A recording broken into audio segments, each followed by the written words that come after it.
Hey, Uncle Doug. Uncle Dan. You know what I was thinking about is that when you and I were born, there was sort of one attitude in the world, and now there's a modified version of exactly the same attitude in the world when it comes to certain things. Yeah. It feels like we made progress, but actually maybe we've just been sidestepping in a circle. Time is a flat circle. It really is. Everything old is Indeed. new again, and I think, Mark, you have some ways that we can celebrate the oldness of that which is new. Well, I want to do that through the gateway of a certain color chart. So, fellas, did you know there's a reason we three are so luminously and really almost transparently white? I mean, There's a reason. Is it because of hundreds of thousands of years of the human family's movements across the earth and different stimuli and genetic markers causing us to look different outwardly from our brothers and sisters in the human race? Is that it? That doesn't sound right. I thought it was just Scottish inbreeding. Nope, it is not. It is Okay. because we three were valiant in the war between the forces of Jesus and Lucifer in the pre-existence. I knew it. And Aha. if you had received a degree in biology or medicine from the bafflingly still accredited Brigham Young University, you'd know that, dum-dums. And you know how I know it? Because I did not receive a degree of anything from anywhere. I read it in a book. Are you allowed to do that? Not so much, but let me quote. It is true that the Negroes are descendants of Cain and are not entitled to the priesthood. The denial of priesthood, however, is not related in any way to the sins of Cain. The priesthood, which is the authority to act in the name of God in performing ordinances of the gospel, is denied to the Negroes because of their behavior in the premortal existence. Oh. Wow. And this is all true. Before coming to earth, all were brothers and sisters. All were sons and daughters of God. There was a judgment in the pre-earth life, just as there will be a judgment at the end of earth life. Each individual was judged according to his faith, talents, and individual worthiness. Each was assigned to come to earth in a particular race, commensurate with their works, and to use their free agency in the premortal sphere.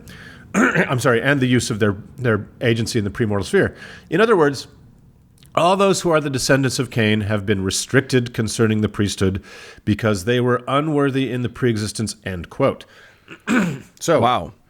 Now that's a clearly established fact, but a fact brought to us in a book I very much enjoyed ruining a perfectly good week reading, The Church and the Negro by one Dr. John L. Lund. Now, a quick note about Dr. Lund. I was going to leave his name out of this because it appears he is still alive and well, and I wanted this segment to be more about... Well He's is a alive. relative term. if you call that living. I thought this should be more about Mormonism's long history of screeching they aren't racist while holding, as you will see, some jaw-dropping views on race well into the modern era. And Dr. Lund's book is really an amazing work of scholarly reference for those wanting a one-stop shop for every shitty thing every Mormon/Christian leader ever said about race, and the scriptural footnotes to back it up. Oh, boy. I certainly doubt Dr. Lund meant that it be read so ironically in the podverse, but welcome to the show, Dr. Lund. You know what? Fuck him. If he wrote this shit, he put it out into the world, he published it. It's on him. Oh, my right, God. and let me sharpen that pencil a little sharper. I changed my mind about naming him. Why? There's no publisher's information in this book. It's 130 hardbound pages, and my copy is from the fourth printing in 1969. So this is a self-published book. Oh, my God. A labor of so much love and sincerity, it seems the author paid for its production himself. And as the author states clearly in the preface, this work must be regarded as the author's interpretation of the research material found while examining the Mormon position concerning the Negro. Full responsibility is therefore assumed by the author for the contents of this book. Much thought and consideration were given to the propriety of producing the following writing. Not enough thought, I think. It was for this reason that church leaders in high positions were consulted. Although no official endorsement was sought, the author was encouraged to exercise his rights as an individual and publish this book. Wow. So, while it is not an official church publication, Dr. Lund boasts, he got a highly placed wink and nudge from Temple Square. And lastly, and most importantly, I changed my mind because in the acknowledgments he writes, The author wishes to convey his appreciation to the Clearfield Seminary faculty and students of 1965 to 1967. Now, in wait. particular, yes. Okay, go ahead, but we should clarify to our listeners that when a Mormon says the word seminary, they are not talking about a place to train clergy. No. They are talking about a dipshit bunch of high school students. That's right. It's a high school class. It's a high school class that you are basically required as a Mormon to attend. And then he names a bunch of students whose names I won't say here, but this book on the spiritual and mental deficiencies of people born black was written with the aid of high school students he was teaching. Isn't that nice? So that is beautiful. I think Dr. John L. Lund is proud to own this meticulously researched piece of trash. Okay. When Cliven Bundy said, "I want to tell you something I know about the Negro," I bet he was talking about this book. Yeah. And if you don't know who Cliven Bundy is, he's probably a friend of Dr. Lund's. So he thanked his seminary classes of 1965 to 1967. Gosh, fellas, what else was happening in these United States in those sleepy, tranquil years? Now, I know what you're thinking. The amazing hot streak the Green Bay Packers were on, stacking up Super Bowl win after Super Bowl win, right? That was where I was going. Yeah, green you are decade. correct. But besides that, you may not have heard of this, checks notes, civil rights movement that was in full swing. Having lost much, but also having won some major victories, like the signing of the Civil Rights Act of 1964, just a year before Dr. Lund first put quill to parchment in defense of his beloved church's doctrinal racism.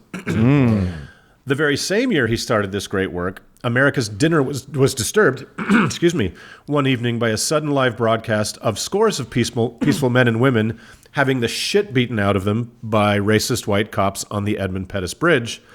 One of these bloodied men, Congressman John Lewis, speaks about that event with great moral clarity from his seat in Congress to this day. Yeah. So, not even a year before my copy of The Church and the Negro was printed, in the fourth printing, Dr. Martin Luther King Jr., the man who had become the face of this centuries-long struggle for equality, was shot dead in Memphis, shocking even some indifferent white Americans into an ever slightly more woke state. And before the highly visible events of the 1960s, the struggle for freedom and equality of black people in America had been going on since the first black people were brought to America by godly white Christians centuries prior. So, Right. in this moment, don't worry, everybody. Just spoiler alert: that slightly woke state that you talked about the white people getting into, they can be cured of that. Well, it's gone now.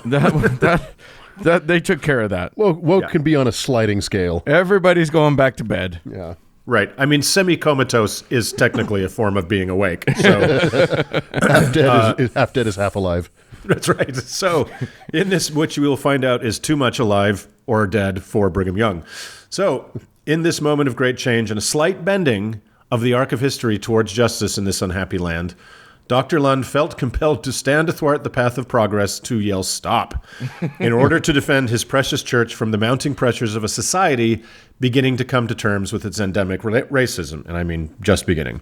And mind you, he was far from alone in the ranks of Mormonism. In the tiniest defense of the author, the sentiments in this book were almost 100% universally held by Mormons. So That's true. yeah. But Dr. Lund seems to answer the voices of the tumultuous winds of change in America ever so fleetingly, and you'll love this quote. Baptism is offered to all who desire to follow Christ, the greatest civil rights leader of all. Oh, boy. How about that, guys? Zinger. And if you like that one, you're going to love this one. So the author starts with a rather audacious claim. There is no church in existence today that can do more for the Negro than the Church of Jesus Christ of Latter-day Saints. Huh? Yeah, that's a good one. So, how about that? And what can the church do for the Negro? Well, he offers a pretty long list, but you'll be surprised to find out it's really more about what the Negro can do for the church. Things like go on a mission, get baptized for the dead, and listeners, we'll cover that another time. Yeah. You can hold lower service positions for free, go to church for countless hours a week, and even pay tithing. Neat. Wow, that is Yeah. special. Neato. And for the ladies, and I quote, The Relief Society is an organization of women that meets once a week for instruction in culture, literature, theology, social science, and domestic arts. Bullshit. A negress could be one of the teachers in this organization. No. Yes. Oh, my goodness. Someone in 1967 wrote that line. I'm just going to say, they get all of those rights and privileges without any of the pesky responsibilities of having any kind of power or respect. So I think that is a great deal. Oh, my God. Totally. And what could possibly be better than being a woman in Mormonism? Being a black woman in Mormonism. Oh. That's what. It's an amazing position to be in. So, Wow. Can the bestest church for, quote, the Negroes grant them full access to all the cosmic promises it makes to white members? Abso-fucking-lutely not. No priesthood for you, Mr. Negro, but especially not for you, Mrs. Negress. Okay, but can a black person without this great gift of priesthood make it into the rich white suburb of Mormon heaven called the Celestial Kingdom? Technically, yes, but it's about 4 million times more likely that I will win the Stanley Cup by myself than a George and Wheezy Jefferson moment could happen in Mormon heaven. So, thanks, best church ever for black people. You're a great friend. Mark, that's 2 sports references in a single segment. This show is morphing into a sports podcast. It's really turning into something good, huh? Do you know what the Stanley Cup is? I think that goes in the front of a jockstrap. Okay, So you've got it. Yeah, that's why it's called a Stanley. Because it's not for ladies. So, quick aside for Never Mormon listeners. The priesthood, a gift far too holy even for, I quote, a noble Negro, as John Lund describes a faithful second-class Mormon. Oh, my God. Is every Sunday granted to bored white 12-year-old Mormon boys as a matter of course. Right. It's so mundanely done that the audience checks their watches, hoping for this boring damned miracle of the restoration of Jesus' true priesthood on earth to be over. They gave it to me, and I didn't fucking want it. Yeah. I'm white, so there you go. As you have often pointed out, Yes. we as 12-year-olds outranked our mothers. Yeah. Yeah. On our 12th birthday, we outranked our mothers. So, as Lund points out in numbing but carefully attributed detail, it all goes back to Cain giving the wrong sacrifice to the Lord. Just some fruit, apparently. Whereas his asshole little brother Abel gave that prissy bitch Yahweh the unblemished underage lamb he so craved. Making God have a grump, which pissed off Cain, which attracted the devil, who promised him to be his servant forever if he killed Abel. So he did, and presto, black people. Or sorry, Negroes. So boys, it starts to get super whack right around here. I had no idea about this shit. Oh, it starts now? Oh, It feels like it started. That was just the foyer. Now we're into the chapel. So Lund cites several Mormon leaders talking about what Abel's sacrifice represented, that it was a symbol of the atonement of Jesus Christ, which, as you may know from reading the stupid Bible, was not to occur for many thousands of years hence. So Lund claims a pissed-off Cain thought he could prevent Jesus from ever being born by killing Abel, who was obviously going to be his great-great-grandpappy. What? Like, I don't know if that's just a Mormon thing, but wow, is that stupid? It's the Terminator. Did you know this, Doug? No, I don't think I did. I've never heard that. So like all great literature, the character you meet in chapter 1 is going to know what transpires halfway through chapter 8 in the second book, right? Yeah. That blew my fucking wet mind. So then just 10 short generations, mind you, many of these fictional Old Testament characters lived to around 900 years. Right. Later, God kills every fucking thing on earth save for 8 people on a stupid floating zoo with pterodactyls in it. True story.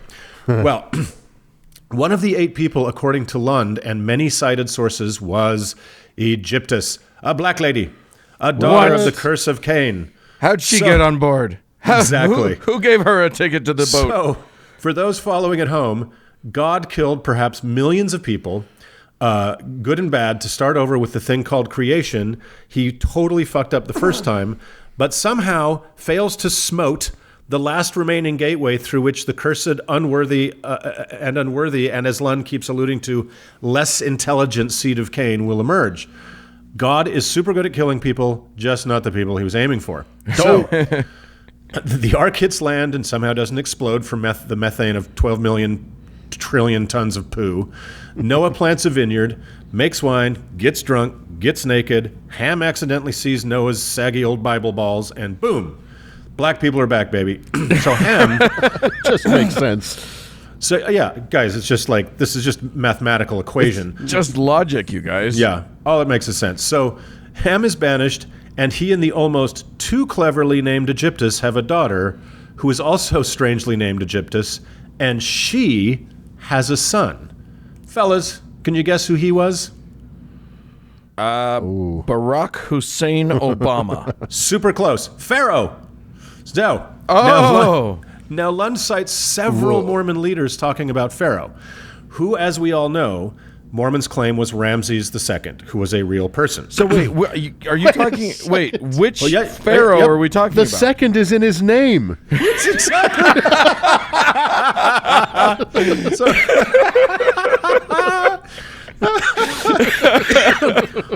they claim it to such a degree that in the my 80s, Brigham Young University spared no massive expense to import a huge exhibition of Ramses artifacts to Provo. We went and saw it. I went and saw it too. It was awesome. And was. so people could marvel at the might of the Pharaoh of the Bible. Are we talking Mormons about like also- Exodus Pharaoh Fucking Pharaoh. from Yes. from the Moses story? Yul Brynner. So you're saying? Wait a minute. Wait a minute.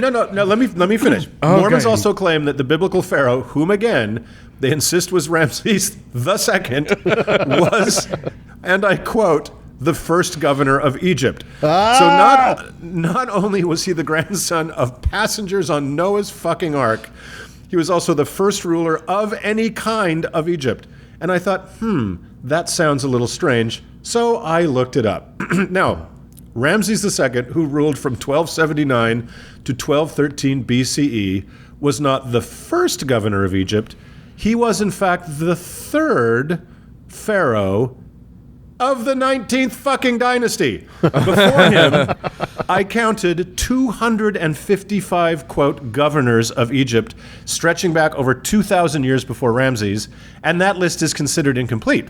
Now wait a minute. You are reading history. You're looking at history that was brought to us from non-reformed Egyptian scrolls, etc. That's my mistake. Yes, you need the reformed Egyptian to know the real That's truth. right. So, apparently, for the first governor of Egypt, the Great Pyramids were over 1,200 years old when Ramses II's reign began. Grandson of Ham, you fucking idiot. Grandson, that's crazy to me because the story of Moses involves like tens of thousands of Hebrew slaves Right. in a massively populous country of Egypt with armies and all this stuff. Who had the time to make all these people? Right. And Everybody had died. You had 8 folk, and they, in 2 generations, were able to produce hundreds of thousands of people. Yeah, well, of course. Isn't there apologetic? Well, they lived to be like 800 years old, so checkmate. Even so. all right. You figured me out. You figured it out. How many of those are decent childbearing years, do you think? Can you still have a baby at 600? Right. Our listeners would love to know. So these highly qualified Egyptologists are the learned authorities Doctor of Education John L. Lund is relying on for his plea to take him and his church seriously about race. So totally take him seriously. Okay, guys? Yeah, please. What other things have church leaders said over the years about the general worthiness of the, and again I quote, Negroid race? Let me sample. God. Yeah, this was my week, guys. Let me sample from Dr. Lund's book. And let me remind our listeners, Mormon priesthood holders, especially of high church rank, are said to have the power of divinely guided discernment and even direct prophecy from God.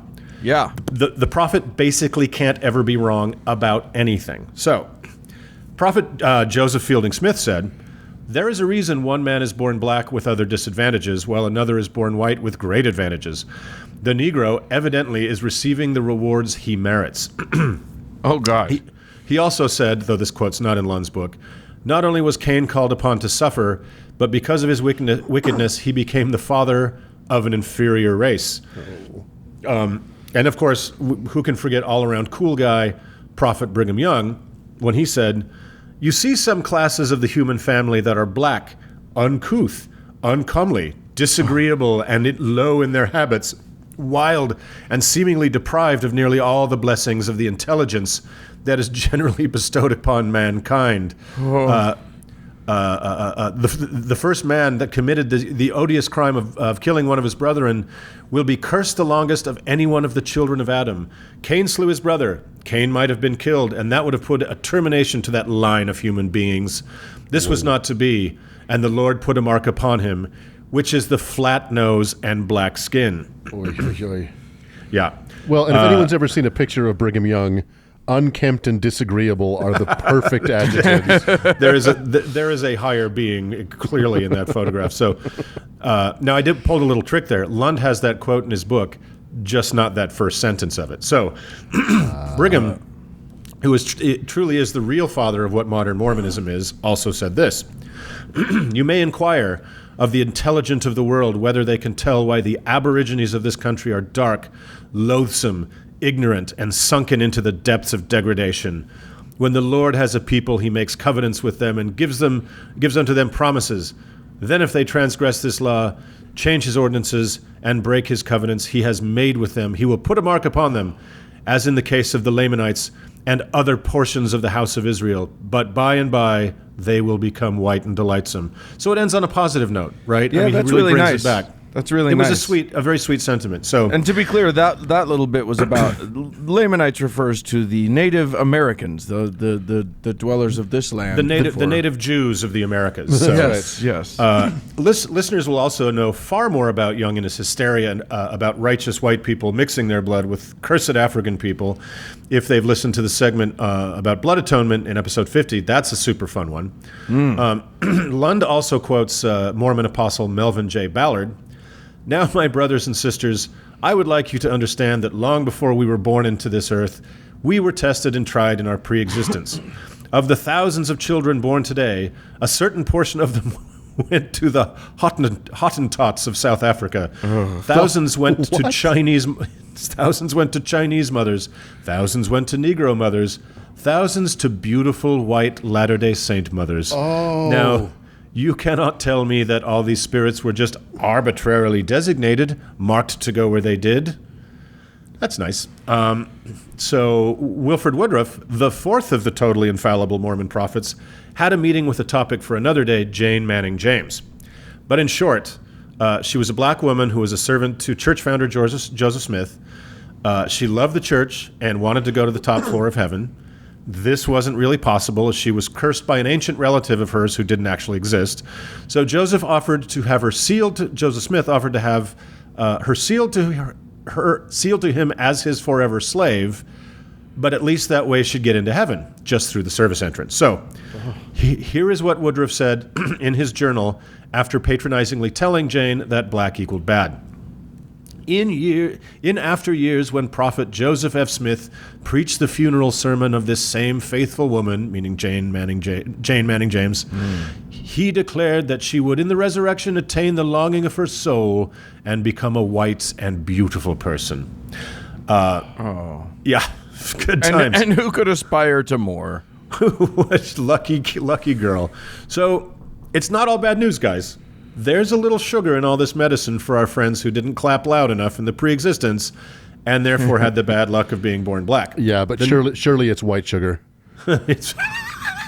It's very white sugar. It ain't brown sugar. The Negroes, just the men obviously, can get the priesthood. What? I thought that was totes verboten. Strap in, quoting Dr. Lund here. "The obvious question is, when will Abel's seed be redeemed? It will first of all be necessary that Abel marry and then be resurrected and ultimately exalted in the highest degree of the celestial kingdom so he can have a continuation of his seed. It will then be necessary for Abel to create an earth for his spirit children to come to and experience mortality. These children will have to be redeemed and resurrected. After the resurrection or redemption of all Abel's seed, Cain's descendants, the Negroes, will then be allowed to possess the priesthood. Joseph Fielding Smith, as we said, the 10th infallible prophet of the church, has said that the Lord decreed that the children of Cain should not have the privilege of bearing priesthood until Abel had posterity, and that will have to be in the far distant future. When this is accomplished on some other world, then the restrictions will be removed from the children of Cain who have been true to their second estate.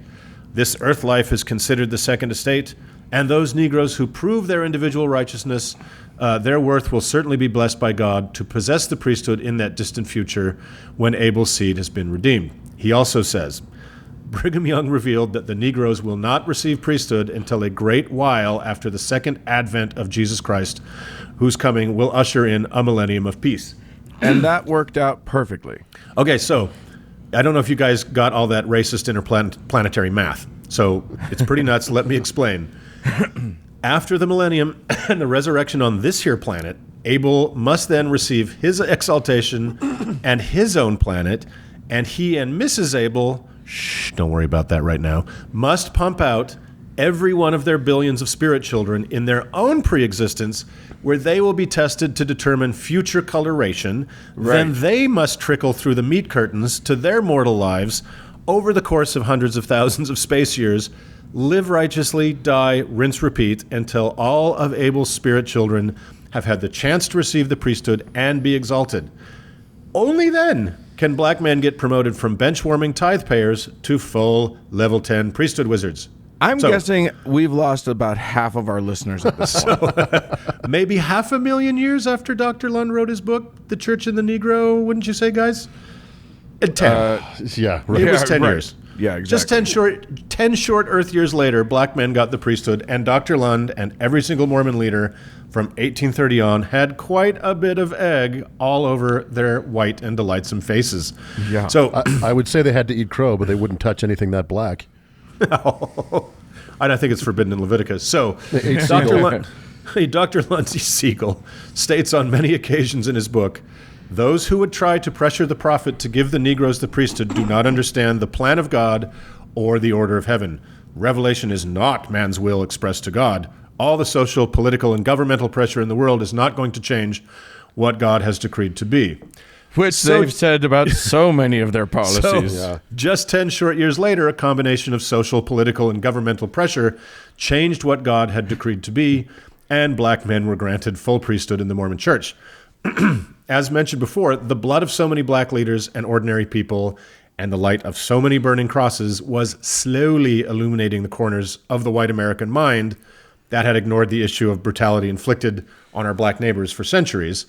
The tide was turning against the most outwardly racist organizations, and Mormonism was definitely one of them. Yeah. College basketball teams were threatening to boycott BYU, and I cannot overstate what a desperately important prestige program BYU sports has long been to Mormons, right? Yeah, that's true. National press was bruising the church for its tearful hyperventilations over being called racist. And I can't believe nobody thought about this. A new Mormon temple that was built in Brazil was suddenly faced with the issue of trying to figure out how black was too black. Right. Hint, according to the prophets, one drop of African blood was too black. And in a highly racially mixed country, the PR was disastrous, right? Yeah. And though there seems to be, this is interesting, there seems to be no solid proof of this threat actually happening. Church leaders privately fretted about their ultimate precious, their tax-exempt religious status being threatened by the federal government. So, lo and behold, long before a character from the mythical book of Genesis was able to decorate his own planet and run his billions of offspring through the spiritual obstacle course, Dr. Lund's beloved and never-changing church reversed course, essentially without comment. So some of the more hardcore, not racist Mormons left the church in disgust. The absolute paragon of courage and Mormon courage and virtue, Mitt Romney, said he pulled over in his car and cried. No mention has ever been made of him doing anything to change the policy, just that when it went away, he was instantly on the right side of history. Our little weather vane, Mitt.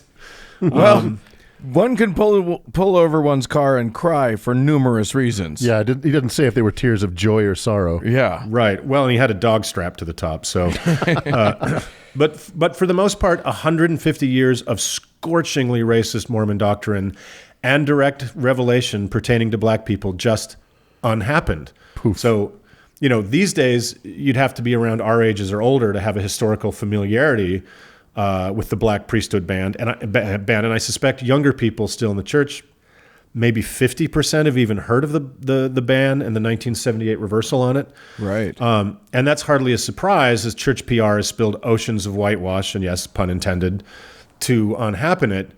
And also they have made sure that all of their promotional materials and all of their advertising and all of that stuff always includes a panoply of color. Oh, yeah. Yeah. Oh, I know. Their commercials are like an Earth, Wind, and Fire concert. It's crazy. So, and if you talk to older Mormons about it, they'll likely feign ignorance or call it ancient history. So the ban went away. Did 150 years of eugenic, racist sewage just unhappen in the hearts of generations of Mormons? I don't think the human heart unhappens things quite as quickly as the highly motivated board of a tax-free real estate and mall development company protecting its bottom line. Right. To place it in history, the ban was overturned the year after Star Wars came out and a full decade after Dr. King was assassinated, just to place it in the proper time and galaxy. So it's not so ancient after all. So if you want a really good compendium of who said what and when to defend the racist Mormon doctrine of the black priesthood ban before everybody pretended nobody never said nothing about any of it, I can't recommend Dr. John Lund's The Church and the Negro, now in its fourth printing, enough. And every time someone reads this book, Mitt Romney cries, so that's got to be worth an afternoon of your time. And every time you read that book, an angel gets its valiant wings. Exactly. So I need a enjoy. shower. Yeah, exactly. Oh, yeah. Let's move on. Let's move on.